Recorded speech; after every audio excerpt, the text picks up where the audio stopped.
வணக்கம். YouTube private channel 2021 தமிழகத்தில் பார்த்தீங்க அப்படின்னா 2021 தேர்தலில் வந்துட்டு திமுக வெற்றி பெற்றது. முதலமைச்சர் மு.க.ஸ்டாலின் அவர்கள் வந்து தேர்தல் சமயங்களில் வந்து தமிழக மக்களிடத்தில் வந்து வாக்குறுதி கொடுத்தாரு.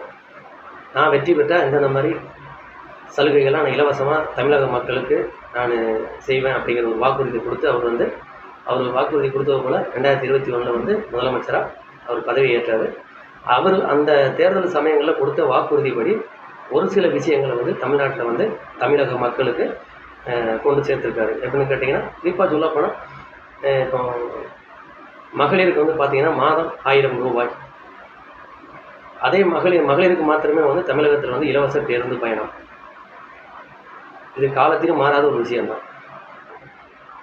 அப்படி இருக்கும்போது அதை கடந்து வரும்போது அவர்கள் இனியும் வாக்குறுதி எவ்வளோ கொடுத்துருக்காங்க, அது இன்னும் நடைமுறைக்கு வராமல் இருக்குது அப்படிங்கிறது இருக்குது. ஆனாலும் அவங்க அந்த கொடுத்த வாக்குறுதியை எந்த மாதிரி கொண்டு வராங்க அப்படிங்கிறத வந்து நம்ம பேசுகிறோம்.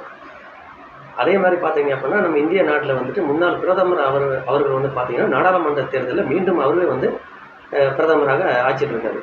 பாரதிய ஜனதா பார்ட்டி வந்து வெற்றி பெற்றது பாரத நாட்டில்.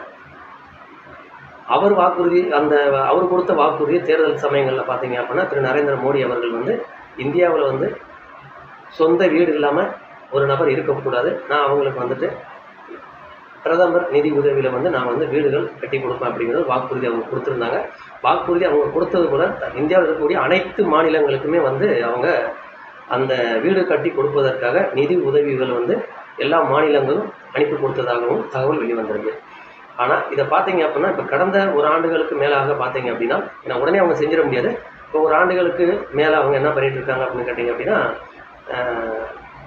திரு நரேந்திர மோடி அவர்கள், அதாவது பிரதமர் வீடு நலத்திட்டம், அதற்குண்ட நிதி உதவி வந்திருக்கு. ஆனால் இதுவரையிலுமே தமிழகத்தில் வந்து பிரதமருக்குண்டான வீடு உதவி திட்டம் இருக்குது. அதுக்கு அவங்க எந்த மாதிரி இதில் வந்து வீடு இல்லாத நபர்கள் எப்படி அவங்க தெரிஞ்சுக்கிட்டாங்க அப்படிங்கிற ஒரு நிலை வந்து இது வரைக்கும் வரல. ஏன்னா வந்து அந்த மாதிரி வாக்குறுதி கொடுத்துருவங்க அவங்களே டைரெக்டாக உள்ளே வந்து அவங்க வந்து வீடு இல்லாதவங்களை வந்துட்டு ஒரு சென்சஸ் எடுத்து அவங்களுடைய Aadhaar card, ration card, ID கார்டை வாங்கி சேகரித்து இவங்க எவ்வளோ காலமாக சொந்த வீடு இல்லாமல் இருக்காங்க அப்படிங்கிறத தெரிஞ்சு தான் வந்து அவங்களுக்கு வந்து அந்த வீடுங்கிறத ஒன்று வந்து அந்த உதவிகரமாக செய்ய வேணும்.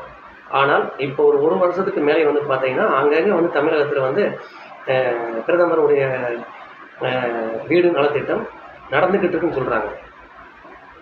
இனியும் தமிழகத்தில் எவ்வளோ வந்து வீடு இல்லாத மக்கள் வந்து அந்த வீடு எங்களுக்கு கிடைக்கல அப்படிங்கிற ஒரு வார்த்தையை வந்து வெளிப்படுத்திக்கிட்டு தான் இருக்காங்க.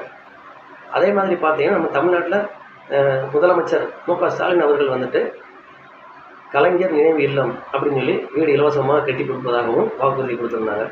அதாவது கலைஞர் ஐயா அவருடைய நினைவாக வீடு இல்லாதவங்களுக்கு வீடு கட்டி கொடுக்குற மாதிரி வந்துட்டு அவங்க ஒரு வாக்குறுதி கொடுத்துருந்தாங்க, கலைஞர் நினைவு இல்லம் அப்படின்னு. ஆனால் அப்படி அந்த ஒரு கலைஞர் நினைவு இல்லத்துக்கு கூட தமிழகத்தில் வந்து எந்த ஒரு அரசு அதிகாரிகள் வந்து ஊராக சென்று வீடு இல்லாதவர்கள் இருக்காங்க எப்படி அவங்க தெரிஞ்சுக்கிட்டாங்க, எதன் பேரில் அவங்க வீடு கொடுத்துக்கிட்டு இருக்காங்க அப்படிங்கிறது வந்து இப்போ வெளிப்பட்டு வந்துக்கிட்டு இருக்குது. காரணம் என்னென்னு கேட்டிங்கன்னா, இது வரைக்குமே வந்துட்டு அப்படி வீடு இல்லாதவங்களை ஒரு சென்சஸ் மூலிமா கணக்கு எடுத்து ஆதார் கார்டு, ரேஷன் கார்டு, அவங்களுடைய ஐடி ப்ரூஃப்லாம் வாங்கினா தான், வாங்கி அதை வந்து நம்ம சரி பார்த்தா தான் இவங்களுக்கு வீடு இருக்கா வீடு இல்லையாங்கிறது தெரியும். ஆனால் அந்த மாதிரி ஒரு செயல்பாடுக்குள்ளே இவங்க வரவே இல்லை. ஆனால் கலைஞர் நினைவு இல்லம் அப்படிங்கிற ஒரு வீடு வந்து கொடுக்கக்கூடிய ஏற்பாடுகள் நடத்தியிருக்காங்க அப்படிங்கிறது வந்துட்டு வேலூர் இப்போ மாவட்டத்திலேருந்து ஒரு தகவல் வெளியாகிருக்கு. அது தொலைக்காட்சிகளும் வெளிப்பட்டிருக்கு. எப்படின்னு கேட்டிங்க அப்படின்னா, ஒருத்தருக்கு வந்துட்டு கலைஞர் நினைவு இல்லம் அப்படிங்கிறது வந்து ஒரு வீடு அலாட் ஆகிருக்கு. ஆனால் அவருக்கு எப்படி அந்த வீடு அலாட் ஆகிருக்கு, எப்படி அவங்க கொடுத்துருக்காங்க அப்படின்னா, ஆல்ரெடி அவருக்கு வந்துட்டு அங்கே வந்து சொந்த வீடு அந்த இடத்துல இருக்குது.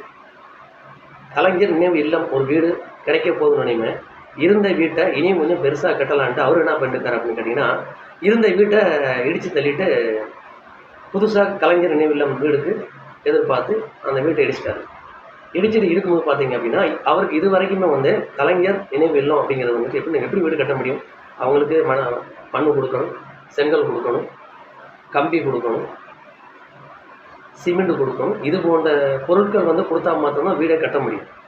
ஆனால் அவருக்கு போய் சேர்ந்ததே வந்து குறைவாக தான் இருக்குது. வீடு கட்டவே இல்லை. கொடுத்த சிமெண்ட்டுகள் எல்லாமே வந்து மூட்டை எல்லாமே கல் மாதிரி அப்படி கட்டி கட்டியாக இருக்குது. அது அதில் எடுத்து காமிக்கிறாங்க. ஆனால் அவர் சொல்லக்கூடிய விஷயம் என்னென்னு கேட்டிங்கனால, என் சொந்த வீடை இடிச்சு போட்டேன், இலவச வீடு வருதுன்னு, இருந்த வீட்டையும் இடிச்சு போட்டு இப்போ நான் வந்து வீடு இல்லாமல் இருக்கேன் அப்படின்னு சொல்லி அவர் தொலைக்காட்சிகளில் கொடுத்துருக்காரு.